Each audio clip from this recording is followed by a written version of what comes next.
నమస్కారం. Next G news కి స్వాగతం. ముందుగా ముఖ్యాంశాలు. రాజ్యాంగం లక్ష్యాన్ని కొనసాగిద్దాం, ప్రజాస్వామ్యాన్ని కాపాడుకుందాం పిలుపునిచ్చిన సీఎం చంద్రబాబు.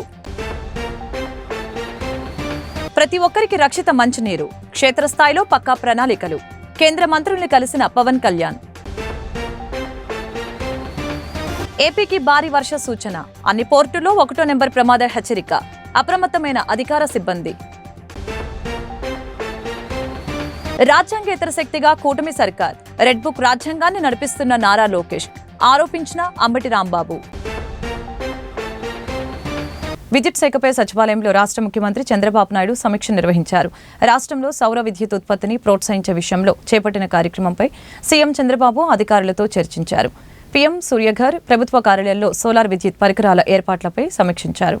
ఎస్సీ ఎస్టీ వర్గాలకు చెందిన వారి గృహాలకి సోలార్ విద్యుత్ సౌకర్యం ఏర్పాటుపై సమీక్ష నిర్వహించిన సీఎం అధికారులకి పలు సూచనలు చేశారు. కుసుమ్ పథకం, సోలార్ విలేజ్ అంశాలపైన సీఎం చర్చించారు. 100% సోలార్ విద్యుత్ సరఫరాకి కుప్పం నియోజకవర్గాన్ని పైలట్ ప్రాజెక్టుగా ప్రభుత్వం ఎంపిక చేసింది. ఈవీఎంలను రద్దు చేసి దేశవ్యాప్తంగా ఎన్నికల్లో మళ్లీ బ్యాలెట్ విధానాన్ని తీసుకుని రావాలంటూ ప్రజాశాంతి పార్టీ అధ్యక్షులు కేఏ పాల్ పిటిషన్ దాఖలు చేశారు. ఈ పిటిషన్పై అత్యున్నత న్యాయస్థానం ఆగ్రహం వ్యక్తం చేసింది. ఈవీఎం విధానాన్ని రద్దు చేసి తిరిగి పేపర్ బ్యాలెట్ పద్ధతిలో ఎన్నికలు నిర్వహించేలా ఆదేశాలు ఇవ్వాలని కోరుతూ కేఏ పాల్ పిటిషన్ దాఖలు చేశారు. విదేశాల్లో ఇప్పటికే బ్యాలెట్ విధానాన్ని అనుసరిస్తున్నారని, భారత్ కూడా దాన్ని కొనసాగించే బాగుంటుందని తెలిపారు. ఈ పిటిషన్పై సుప్రీం ధర్మాసనం ఒకంత అసహనం వ్యక్తం చేసింది. ఇక్కడ ఏం జరుగుతోంది? మీరు గెలిస్తే ఈవీఎంలను ట్యాపరింగ్ చేయలేదంటారు, ఓడిపోతే మాత్రం ఎలక్ట్రానిక్ ఓటింగ్ యంత్రాల ట్యాపరింగ్ జరిగిందని అంటారు. బ్యాలెట్ విధానాన్ని అనుసరించిన మాత్రాన అవినీతి ఆగిపోతుందని మీరు చెప్పగలరా అని ప్రశ్నించింది. అనంతరం ఈ పిటిషన్ను కొట్టివేసింది. నైరుతి బంగాళాఖాతంలో ఏర్పడిన వాయుగుండం తీవ్ర వాయుగుండంగా మారింది. గంటకు 12 కిలోమీటర్ల వేగంతో ఉత్తర వాయువ్య దిశగా పయనిస్తోంది. ఈ ప్రభావంతో 5 రోజుల్లో రాయలసీమ, దక్షిణ కోస్తా, ఉత్తరాంధ్రలో మోస్తారు నుంచి భారీ వర్షాలు కురిసే అవకాశం ఉందని తెలిపారు. రానున్న 24 గంటల్లో నెల్లూరు, తిరుపతి జిల్లాల్లో, రానున్న 48 గంటల్లో అన్నమయ్య, ప్రకాశం, చిత్తూరు జిల్లాల్లో, ఈ నెల 30 నుంచి ఉత్తరాంధ్రలో మోస్తారు నుంచి భారీ వర్షాలు కురిసే అవకాశం ఉందని వాతావరణ శాఖ అధికారులు పేర్కొన్నారు. దక్షిణ కోస్తా తీరం వెంబడి గంటకు 45 కిలోమీటర్ల వేగంతో గాలులు వీస్తాయని, మత్స్యకారులు సముద్రంలో చేపల వేటకు వెళ్లరాదని తెలిపారు. రాష్ట్రంలోని అన్ని పోర్టుల్లో అధికారులు 1వ నెంబర్ ప్రమాద హెచ్చరికలు జారీ చేశారు. కూటమి ప్రభుత్వం రాజ్యాంగేతర శక్తిగా మారిందని మాజీ మంత్రి, వైసీపీ గుంటూరు జిల్లా అధ్యక్షులు అంబటి రాంబాబు ఆరోపించారు. ఎన్నికల హామీలను అమలు చేయకుండా రాజకీయ కక్ష సాధింపు చర్యలకు పాల్పడుతుందని దుయ్యబట్టారు. మరీ ముఖ్యంగా నారా లోకేష్ ఆధ్వర్యంలో రెడ్ బుక్ లోని అంశాలని అమలు చేస్తున్నారని మండిపడ్డారు. గుంటూరు బృందావన్ గార్డెన్స్ లోని వైసీపీ జిల్లా కార్యాలయంలో భారత రాజ్యాంగ ఆమోద దినోత్సవాన్ని పురస్కరించుకొని డాక్టర్ బిఆర్ అంబేద్కర్ చిత్రపటానికి వైసీపీ నేతలు పూలమాలలు వేసి ఘనంగా నివాళులర్పించారు. ఈ మేరకు ఏర్పాటు చేసిన మీడియా సమావేశంలో అంబటి రాంబాబు మాట్లాడారు. కూటమి ప్రభుత్వం ఆనాటి బ్రిటిష్ ప్రభుత్వం కంటే దారుణంగా వ్యవహరిస్తుందని తెలిపారు. ఈ కార్యక్రమంలో ఎమ్మెల్సీ చంద్రగిరి యేసురత్నం, డైమండ్ బాబు, వైసీపీ కార్పొరేటర్లు పాల్గొన్నారు. అమలు దినోత్సవాన్ని పురస్కరించుకొని డ్రాఫ్టింగ్ కమిటీ చైర్మన్, భారత రాజ్యాంగానికి డ్రాఫ్టింగ్ కమిటీ చైర్మన్గా వ్యవహరించినటువంటి బాబాసాహెబ్ అంబేద్కర్ గారికి ఈ సందర్భాన్ని పురస్కరించుకొని ఘనంగా వైఎస్ఆర్ కాంగ్రెస్ పార్టీ ఆఫీసులో నివాళులు అర్పించడం జరిగింది. భారతదేశానికి స్వాతంత్రం వచ్చిన తర్వాత భారతదేశానికి చక్కని పరిపాలన అందించేందుకు ఒక రాజ్యాంగాన్ని నిర్మించుకోవాలనే తలంపుతో ఆ రోజున ఉన్నటువంటి పెద్దలందరూ కూడా రాజ్యాంగానికి సంబంధించినటువంటి ఒక డ్రాఫ్టింగ్ కమిటీని ఏర్పాటు చేయడం జరిగింది. ఆ డ్రాఫ్టింగ్ కమిటీకి బాబాసాహెబ్ అంబేద్కర్ చైర్మన్గా ఉన్నారు. వారి నాయకత్వంలో భారతదేశంలోనే కాకుండా ప్రపంచంలో ఉన్నటువంటి అన్ని దేశాల యొక్క రాజ్యాంగాలను పరిశీలించి ప్రస్తుతం అమలవుతున్నటువంటి మన భారత రాజ్యాంగాన్ని నిర్మించారు. దాన్ని ఈ రోజు నుంచి అమలు చేసేటటువంటి కార్యక్రమాన్ని, అంటే ఇదే డేటుని అమలుకు నోచుకున్నది. ఆ సందర్భాన్ని పురస్కరించుకొని 49వ సంవత్సరం, 47లో వస్తే 49వ సంవత్సరంలో దీన్ని పెట్టారు. 50వ సంవత్సరం నుంచి దీన్ని అమలు చేస్తూ వచ్చారు. అప్పటి నుంచి ఇప్పటి వరకు కూడా భారత రాజ్యాంగం చెక్కు చెదరకోకుండా ఏదో చిన్న చిన్న అమెండ్మెంట్స్తో తప్ప అదే రాజ్యాంగం అమలవుతూ ఉన్నది. చాలా చక్కగా అమలు జరుగుతూ ఉంది, వివాదాలు లేకోకుండా. అలాంటి గొప్ప రాజ్యాంగాన్ని రచించినటువంటి డాక్టర్ బిఆర్ అంబేద్కర్ గారికి ఈ సందర్భంగా ఘనంగా నివాళులర్పిస్తున్నాం. ఈ సందర్భంలో కొన్ని విషయాలు కూడా చెప్పాలి. ఏదైనా రాజ్యాంగం ప్రకారం నడవలసిందే.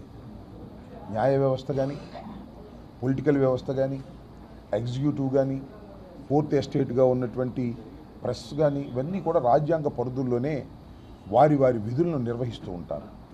ఎక్కడైనా ఎప్పుడైనా ఎవరికైనా ఇబ్బంది వచ్చినప్పుడు ఆ రాజ్యాంగం ప్రకారం మాత్రమే నడుచుకోవాలి తప్ప రాజ్యాంగేతర శక్తులుగా తయారు కాకూడదు.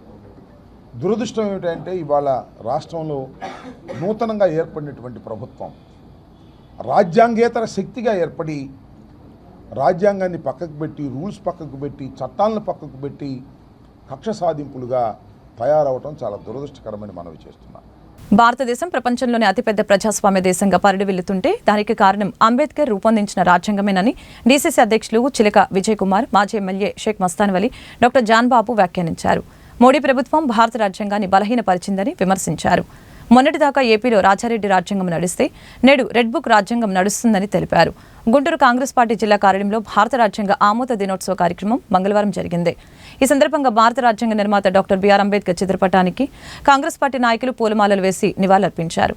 ఈ మేరకు వారు మీడియాతో మాట్లాడారు. భారత రాజ్యాంగాన్ని కాపాడే శక్తి కాంగ్రెస్ కు మాత్రమే ఉందని స్పష్టం చేశారు.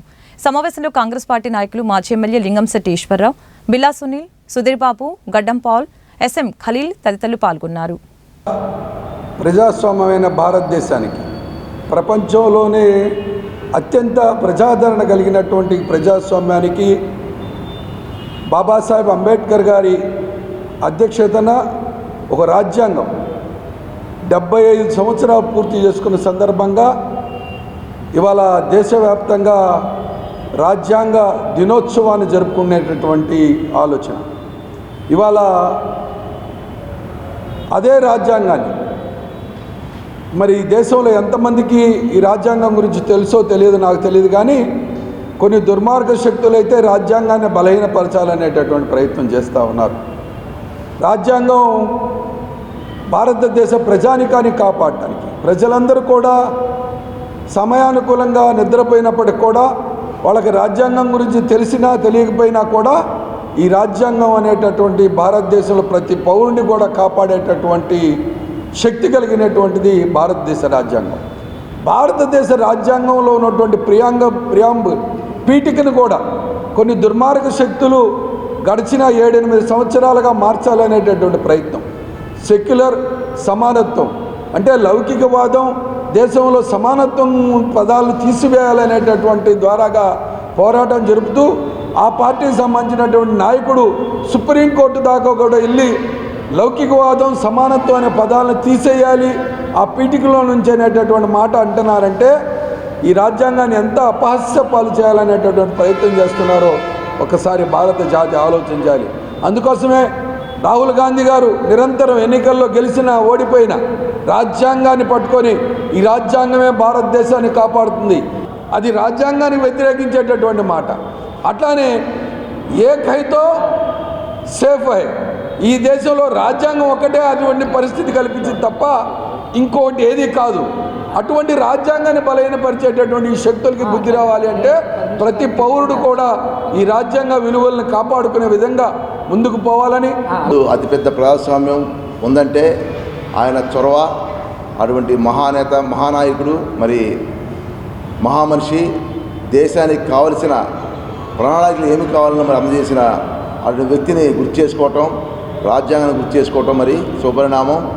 ఎందుకంటే ఈరోజు దేశంలో చూస్తే మరి కులం, మతం అనే ప్రాతినిధ్యం విరగొట్టడం, అలాగే మరి రాజ్యాంగాన్ని తొంగలో తొక్కాలి, ఈ రాజ్యాంగం లేకుండా చేయాలని కొన్ని కుహన రాజకీయ శక్తులు ప్రయత్నం చేయడం చూస్తున్నాము. ఎందుకంటే ఆ రాజ్యాంగం ఈరోజు లేకపోతే ఈరోజు భారతదేశం విచ్ఛిన్నమయ్యేది. మరి ఎన్నో చోట్ల హింసలు జరుగుతున్నాయి, ఇంకా పెట్టలేకపోయేది హింసలు కూడా. ఆ యొక్క న్యాయ సూత్రాలు, ఆ రాజ్యాంగ సూత్రాలు ఈరోజు భారతదేశంలో ఉన్న అట్టడుగు జనానికి, మరి మధ్యతరగతి వర్గానికి కూడా మరి ఉపయోగపడుతుందంటే భిన్నత్వం ఏకత్వం అని ఈ యొక్క సిద్ధాంతంలో ఆలోచిస్తే మరి అంబేద్కర్ లాంటి మహామేధావి ఈరోజు మరి రాజ్యాంగాన్ని మనకి భారతదేశానికి అందించాడు. ఈనాడు జరుగుతున్న పరిపాలనను చూసి ఈ భారతదేశంలో అత్యున్నతంగా పిలువబడే ఐఏఎస్లు, ఐపీఎస్లు కానీ ప్రజల చేత ఎన్నుకోబడిన ప్రజాప్రతినిధులు, ప్రభుత్వాలు కూడా ఈ దేశంలో సిగ్గుపడాల్సిన పరిస్థితి వచ్చింది. ముఖ్యంగా చూసుకుంటా ఉంటే ఈ భారతదేశానికి అవినీతి మకిలిని అంటించి భారతదేశ వ్యవస్థనే అస్తవ్యస్తం చేసే దిశలో ముందున్నటువంటి బీజేపీ ప్రభుత్వం, నరేంద్ర మోడీ గారు సిగ్గుపడాలి. ఈనాడు కాంగ్రెస్ పార్టీ నాయకులు చాలా చింతిస్తూ ఉన్నారు. దీనికోసమా ఇన్ని పోరాటాలు, ఇన్ని త్యాగాలు చేసి ఈ భారతదేశాన్ని నిర్మించుకుంది?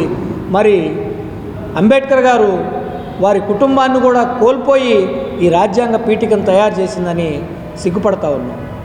గుర్తుపెట్టుకోవాలి, ఈ రాష్ట్రంలో అయినా సరే మొన్నటిదాకా రాజారెడ్డి రాజ్యాంగం నడిచింది, ఈనాడు రెడ్ బుక్ రాజ్యాంగం నడుస్తుంది. అంతే తప్ప భారతదేశంలో నిర్మించుకున్నటువంటి రాజ్యాంగం ఎక్కడ నడుస్తుందో ఆలోచించుకోవాలి. ముఖ్యంగా ప్రపంచ దేశాల్లో యుద్ధాలను ఆపడానికి తిరిగే నరేంద్ర మోడీ గారు ఈ దేశంలో జరుగుతున్న దారుణాలు అర్థం కావడం లేదా? ఇంత రాజకీయ వ్యభిచారానికి మీరు ఎలా పూనుకున్నారో ఆలోచిస్తూ ఉంటే సిగ్గుపడతా ఉన్నాం. ఏది ఏమైనప్పటికి కూడా రాజ్యాంగాన్ని పరిరక్షించడంలో, రాజ్యాంగ హక్కుల్ని ప్రతి వ్యక్తికి అందించడంలో కాంగ్రెస్ పార్టీ రాహుల్ గాంధీ గారు ముందుంటారని తెలియజేసుకుంటూ, ఈ రాష్ట్రంలో రాజ్యాంగ హక్కుల్ని ప్రతి వ్యక్తికి అందించడం, ఆ రక్షణ అందించడంలో కాంగ్రెస్ పార్టీ షర్మిలా గారు కూడా ముందుంటారని తెలియజేసుకుంటూ, గుంటూరు గంటలమ్మ చెట్టు వీధిలో వేంచేసి ఉన్న శ్రీ వాసవి కన్యకా పరమేశ్వర అమ్మవారి దేవస్థానంలో కార్తీక మాసాన్ని పురస్కరించుకుని సత్యనారాయణ స్వామి వ్రతం శాస్త్రోక్తంగా జరిగింది. ఈ సందర్భంగా ఆలయ అభివృద్ధి కమిటీ గౌరవ అధ్యక్షులు కొత్తూరు వెంకట నరసింహారావు, అధ్యక్షులు తెల్లాకుల లక్ష్మీ గురుప్రసాద్, కార్యదర్శి పెనుగొండ శ్రీనివాసరావు, డోగిపర్తి సుజాత మిడత మాట్లాడారు. శ్రీ వాసవి కన్యకా పరమేశ్వర అమ్మవారి దేవస్థానంలో నిత్యం పలు ఆధ్యాత్మిక కార్యక్రమాలు వైభవంగా జరుగుతాయని పేర్కొన్నారు. ప్రతి సంవత్సరం కార్తీక మాసంలో సత్యనారాయణ స్వామి వ్రతాన్ని ఘనంగా నిర్వహించుకుంటామని వివరించారు. అందరూ అక్షతలు చేతులు తీసుకోండి. ఓం కేశవాయ అక్షతలు వేసేయండి. అందరూ మళ్ళీ అక్షతలు తీసుకోండి. స్వామివారికి అష్టోత్తరం పూజ చేయండి. చక్కగా మనసులో ఉంటూ పూజ చేయండి. ఓం సత్యబోధాయ నమః, ఓం సత్యధర్మాయ నమః, ఓం సత్యాగ్రజాయ నమః, ఓం సత్యసంతుష్టాయ నమః, ఓం సత్యవరాహ. అందరూ కూడా రూపుకి గంధం బొట్టు. ఓం సత్యసంగారాయ నమః, ఓం సత్యసర్గాయ నమః, ఓం సత్యనియామయాయ నమః, ఓం సత్యమేధాయ నమః, ఓం సత్యవేద్యాయ నమః, ఓం సత్యవిషయాయ నమః, ఓం సత్యమాయాయ నమః, ఓం సత్యమోహాయ నమః, ఓం సత్యసనందానాయ నమః, ఓం సత్యసాగరాయ నమః, ఓం సత్యసమయే నమః, ఓం సత్యసింహాయ నమః, ఓం హరిణ్యే నమః, ఓం పౌష్ణ్యే నమః, ఓం క్షోణ్యే నమః, ఓం మహ్యే నమః. సాంప్రదాయబద్ధంగా అందరూ కట్టుబడుతున్నారు. చక్కగా పూజా కార్యక్రమంలో పాల్గొన్నారు. చాలా వైభవంగా జరిగింది. తప్పనిసరిగా భక్తులందరూ వచ్చి అమ్మవారిని సత్యనారాయణ ప్రసాద్ స్వీకరించాలని కోరుకుంటున్నాం. జై వాసవి. ఈ రోజున గుంటూరు నగరంలోని గంటలమ్మ చెట్టు వీధిలో శ్రీ వాసవి కన్యకా పరమేశ్వర అమ్మవారి దేవస్థానంలో సత్యనారాయణ స్వామి వ్రతాలు వైభవపేతంగా జరుగుతున్నాయి. కార్తీక మాసం హరిహరులకు ప్రియమైన మాసం. ఆ శివయ్యకి అభిషేకం చేసిన, నదీ స్నానం చేసిన, అనేక రకాలుగా సేవించుకున్న తృప్తిపరి ఆయన అనుగ్రహాన్ని ప్రసాదిస్తాడు. కేంద్ర రాష్ట్ర ప్రభుత్వాలు కార్మిక, రైతు, ప్రజా వ్యతిరేక విధానాలకి పాల్పడుతున్నాయని అఖిల భారత కార్మిక రైతు సంఘాల నాయకులు ఆరోపించారు. ప్రభుత్వ రంగ సంస్థలని ప్రైవేటీకరణ చేసేందుకు మోడీ ప్రభుత్వం ప్రయత్నిస్తుందని ధ్వజమెత్తారు. ఎన్నికల ముందు కూటమి ప్రభుత్వం ప్రజలకిచ్చిన హామీలన్నీ అమలు చేయాలని డిమాండ్ చేశారు. కేంద్ర రాష్ట్ర ప్రభుత్వాలు అవలంబిస్తున్న కార్మిక, రైతు వ్యతిరేక విధానాలని నిరసిస్తూ మంగళవారం గుంటూరు మార్కెట్ సెంటర్లో అఖిల భారత రైతు కార్మిక సంఘాల ఆధ్వర్యంలో భారీ ప్రదర్శన, బహిరంగ సభ జరిగింది. ఎట్టి పరిస్థితుల్లో విశాఖ స్టీల్ ప్లాంట్ ప్రైవేటీకరణ వ్యతిరేకిస్తామని తెలియజేశారు. భవన నిర్మాణ కార్మికులకి సంక్షేమ బోర్డు ఏర్పాటు చేయాలని ఈ సందర్భంగా తెలిపారు. నిత్యావసర సరుకుల ధరలు నియంత్రించడంలో కేంద్ర రాష్ట్ర ప్రభుత్వాలు విఫలమయ్యాయని చెప్పారు. కార్యక్రమంలో అఖిలపక్షం నాయకులు ప్రభాకర్, రాధాకృష్ణమూర్తి, కంచుమాటి అజయ్ కుమార్, అరుణ్, శివాజీ, రంగారెడ్డి, వైనేతాజీ, మేడ హనుమంతరావు తదితరులు పాల్గొన్నారు.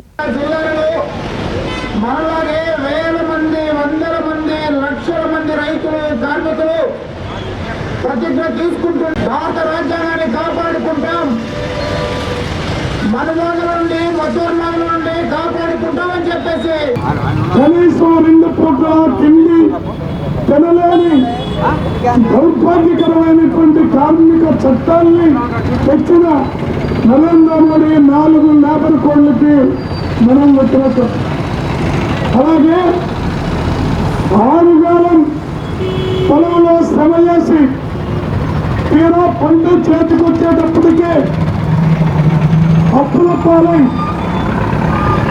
అదే భూమిలో పురుగు మందు లాగి లేదా అదే భూమిలో చెట్టుకి ఉరితాడు బిగించుకునేటటువంటి పరిస్థితులు కల్పించేటటువంటి 3 రైతు వ్యతిరేక నల్ల చట్టాలకి వ్యతిరేకంగా జరుగుతున్నటువంటి ఉద్యమం.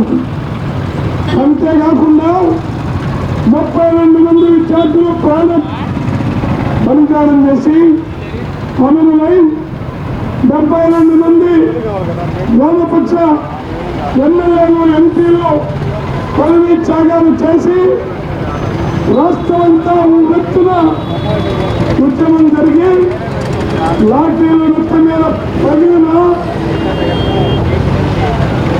విశాఖ ఉక్కు ఆంధ్రుల హక్కుని సాధించుకున్న విశాఖ ఉక్కు సాధన కోసం మన రాష్ట్రంలో జరుగుతున్నటువంటి ఉద్యమం. అంతేకాకుండా భవన నిర్మాణ కార్మికులు ఉదయం నుంచి సాయంత్రం దాకా చేయడానికి పని ఒకప్పుడు ఇసుక ఫ్రీగా దొరికేది. పోయిన ప్రభుత్వంలో ప్రారంభమైంది ఇసుక దోపిడీ. అదే దోపిడీని ప్రారంభిస్తూ భవన నిర్మాణ కార్మిక రంగాన్ని ఛిద్రం చేసి వాళ్ళ ఇష్టం వచ్చినటువంటి వాళ్ళకి ఇసుకని అమ్ముకుంటూ ఉన్నటువంటి వాళ్ళు ఎన్నికల ముందు చంద్రబాబు వాగ్దానం చేశాడు, నేను కనుక అధికారంలోకి వస్తే ఖచ్చితంగా భవన నిర్మాణ కార్మికులకి సంక్షేమ బోర్డు తెస్తానని వాగ్దానం చేశాడు. 5 నెలలు దాటి 6 నెలలకు వస్తున్నాం. కనీసం మాట మాత్రం కూడా సక్రమంగా రావచ్చు. నరేంద్ర మోడీ తాను గెలిస్తే ధరలు 100 రోజుల్లో అదుపు చేస్తామన్నారు. ఈ నరేంద్ర మోడీ ఉన్నటువంటి 11 సంవత్సరాల కాలంలో ధరలు రోజు రోజుకి పైకి వెళ్తున్నాయి తప్ప కనీసం ఆగిన పాపాన్ని కూడా ఎక్కడ పోను. సుప్రీంకోర్టు ఇచ్చిన తీర్పును అమలు చేయవద్దని కేంద్ర రాష్ట్ర ప్రభుత్వాలకు విజ్ఞప్తి చేస్తున్నామని ఐడియా విధ్వ జాతీయ అధ్యక్షులు గొల్లమూడి రాజాసుందరంబాబు విజ్ఞప్తి చేశారు. ఈ సందర్భంగా గుంటూరులో కలెక్టరేట్ ఎదుట దళిత నాయకులతో కలిసి నిరసన కార్యక్రమాన్ని నిర్వహించారు. దళిత క్రైస్తవులకు ఎస్సీ హోదా కల్పించేందుకు 1950 నాటి రాష్ట్రపతి లేఖలని 3వ పేరాను రద్దు చేయాలని డిమాండ్ చేశారు. తమిళనాడులో ఏ విధంగా అయితే రిజర్వేషన్ శాతాన్ని 67% పెంచారో అదేవిధంగా ఆంధ్రప్రదేశ్లో కూడా రిజర్వేషన్ శాతాన్ని పెంచాలని డిమాండ్ చేశారు. మా డిమాండ్లు నెరవేరే వరకు భవిష్యత్తులో తీవ్రమైన ఉద్యమం చేస్తామని హెచ్చరించారు. క్రీములేర్ ఏంటంటే ఒక్కసారి ఒకరికి ఒక ఉద్యోగం వస్తే రిజర్వేషన్ కింద ఇంకా కుటుంబంలో ఎవరికి కూడా రిజర్వేషన్ల కింద ఉద్యోగాలు తెచ్చుకునే పరిస్థితి ఉండదు. కళాశాలలో సీట్లు రావు, యూనివర్సిటీలో సీట్లు రావు. ఆ క్రమంలో ఒక విధంగా ఏంటంటే రిజర్వేషన్లకు దూరం చేయటే క్రీములేర్ అంటే. ఈ క్రీములేర్ ఇంకా ఈ దేశంలో పెట్టే పరిస్థితి రాలా. ఇప్పటికి కూడా ఎస్సీలు, ఎస్టీలు, బీసీలు దారిద్ర్య రేఖకు దిగునే ఉన్నారు. చాలామంది 95% ఎస్సీ, ఎస్టీలు అందరూ కూడా దారిద్ర్య రేఖకు దిగునే ఉన్నారు. అదే వైట్ కార్డులు ఎందుకు ఇస్తున్నారు ప్రభుత్వం? వైట్ కార్డులని, వైట్ కార్డు యొక్క లక్ష్యం ఏంటి? దారిద్ర్య రేఖకు దిగు ఉన్నారనే కదా. ఆ క్రమంలో మాకు రిజర్వేషన్ శాతం పెంచాలి, క్రీములేర్ ఎత్తివేయాలి. కులం ఉన్నంతకాలం రిజర్వేషన్లు కొనసాగాలి. కులం ఉన్నంతకాలం ఒంటరితనం ఉన్నంతకాలం, అణచుబాటు ఉన్నంతకాలం సమానత్వం వచ్చిన రోజునే వీటిని ఎత్తేయమని చెప్పేసి మేము ప్రభుత్వాలకి, పాలకులకి, రాజకీయ పార్టీలకి విజ్ఞప్తి చేస్తున్నాం. జగన్ కు ఆదాని ముడుపుల వ్యవహారంపై సీఎం చంద్రబాబుతో చర్చించి నిర్ణయం తీసుకుంటామని AP deputy CM Pawan Kalyan తెలిపారు. హోంశాఖ, శాంతి భద్రతలు తన పరిధిలో లేవని చెప్పారు. ఢిల్లీలో కేంద్ర మంత్రుల్ని కలిసిన అనంతరం మీడియాతో పవన్ కళ్యాణ్ మాట్లాడారు. క్షేత్రస్థాయి పర్యటనలో నీటి సమస్యలకి సంబంధించిన పలు అంశాలు తన దృష్టికి వచ్చినట్లు తెలిపారు. ఈ సందర్భంగా మీడియా అడిగిన ప్రశ్నలకి సీఎం దృష్టికి తీసుకుని వెళ్తామని పవన్ కళ్యాణ్ తెలిపారు. గత ప్రభుత్వంలో బాధ్యత, జవాబుదారీతనం, పారదర్శకత లేవు అని పవన్ కళ్యాణ్ విమర్శించారు. శక్తి మినిస్టర్గా ఉన్నప్పుడు కూడా ఆయన పోలవరం గురించి ఆయన ఎంతో నిలబడ్డారు. ఈరోజు ప్రత్యేకించి మన టూరిజం అండ్ కల్చర్ మీద ఆయన బాధ్యతలు నిర్వహిస్తున్నారు కాబట్టి వాళ్ళ దగ్గరికి వచ్చి ఒక 7-point ప్రపోజల్ మేము పెట్టాము. దానికి కొన్ని ప్రాజెక్ట్స్ మీద, వీటి మీద, అలాగే టూరిజం యూనివర్సిటీ మీద. సో వాటన్నిటికైనా సానుకూలంగా స్పందించి భారత రాజ్యాంగం ప్రపంచంలోని అతిపెద్దదని వాళ్ళ పవిత్ర విశిష్టమైన రోజని ఏపీ ముఖ్యమంత్రి చంద్రబాబు తెలిపారు. రాజ్యాంగ వజ్రోత్సవాల సందర్భంగా ప్రజలకు ఆయన శుభాకాంక్షలు తెలిపారు.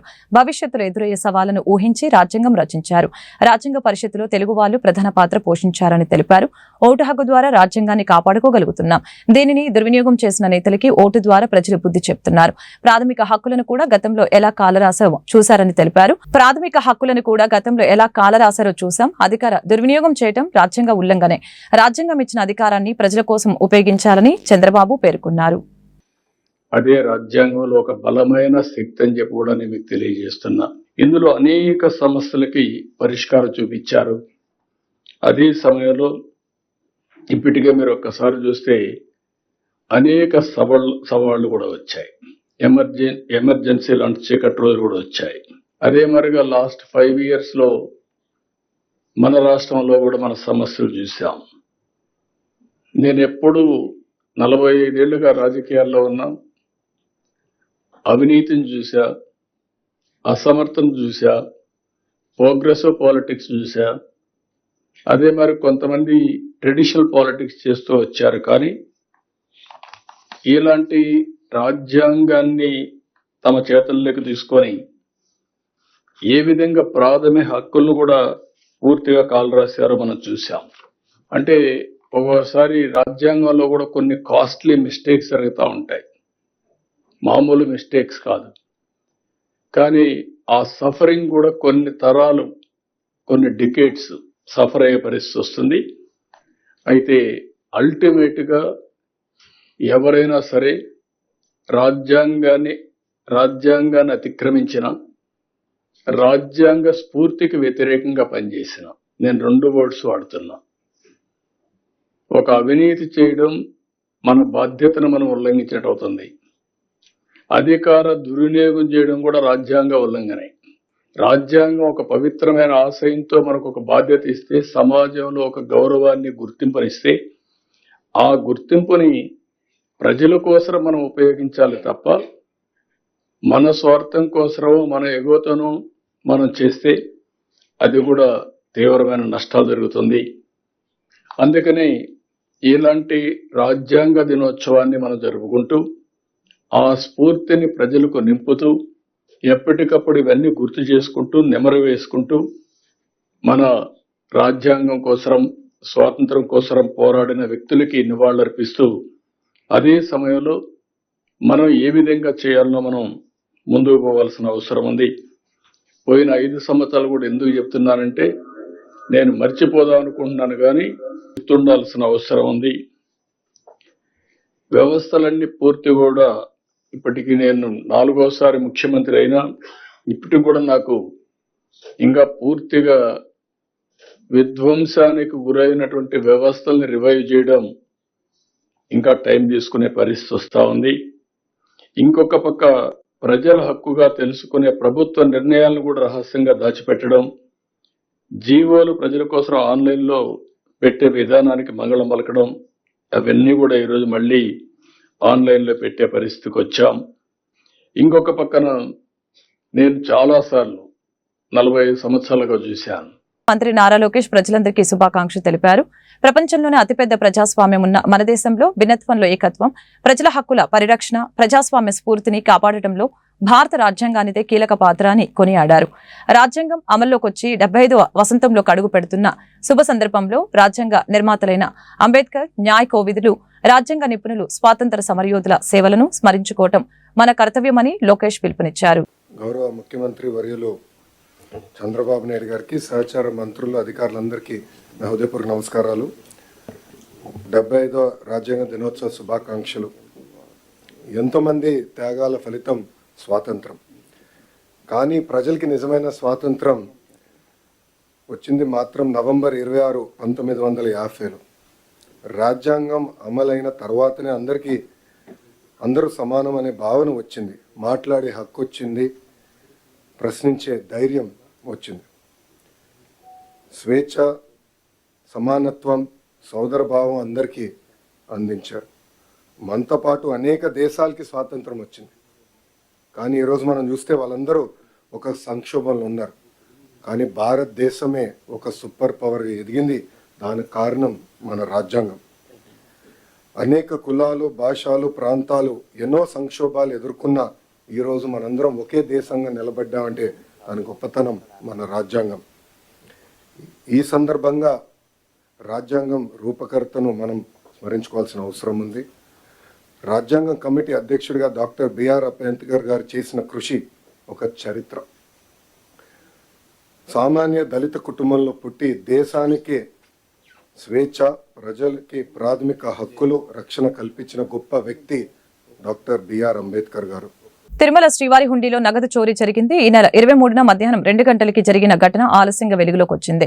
ఆలయంలోని స్టీల్ హుండీ నుంచి తమిళనాడుకు చెందిన వేణులింగం నగదు చోరీ చేసి పారిపోయాడు. సీసీ కెమెరా దృశ్యాల ఆధారంగా చోరీ జరిగినట్లు భద్రతా సిబ్బంది గుర్తించారు. అదే రోజు సాయంత్రం 6 గంటలకి నిందితుడిని పట్టుకున్నారు. దొంగిలించిన 15,000 నగదుని స్వాధీనం చేసుకున్నారు. నిందితుడిని టిటిడి విజిలెన్స్ అధికారులు పోలీసులకు అప్పగించారు. వార్తలు ముగించే ముందు ముఖ్యాంశాలు మరొకసారి. రాజ్యాంగం లక్ష్యాన్ని కొనసాగిద్దాం, ప్రజాస్వామ్యాన్ని కాపాడుకుందాం, పిలుపునిచ్చిన సీఎం చంద్రబాబు. ప్రతి ఒక్కరికి రక్షిత మంచినీరు, క్షేత్రస్థాయిలో పక్కా ప్రణాళికలు, కేంద్ర మంత్రుల్ని కలిసిన పవన్ కళ్యాణ్. ఏపీకి భారీ వర్ష సూచన, అన్ని పోర్టులో 1వ నెంబర్ ప్రమాద హెచ్చరిక, అప్రమత్తమైన అధికార సిబ్బంది. రాజ్యాంగేతర శక్తిగా కూటమి సర్కార్, రెడ్ బుక్ రాజ్యాంగాన్ని నడిపిస్తున్న నారా లోకేష్ ఆరోపించిన అంబటి రాంబాబు. ఈ వార్తలు ఇంతటితో సమాప్తం. మరొక బులెటిన్లో మళ్ళీ కలుద్దాం. నమస్కారం.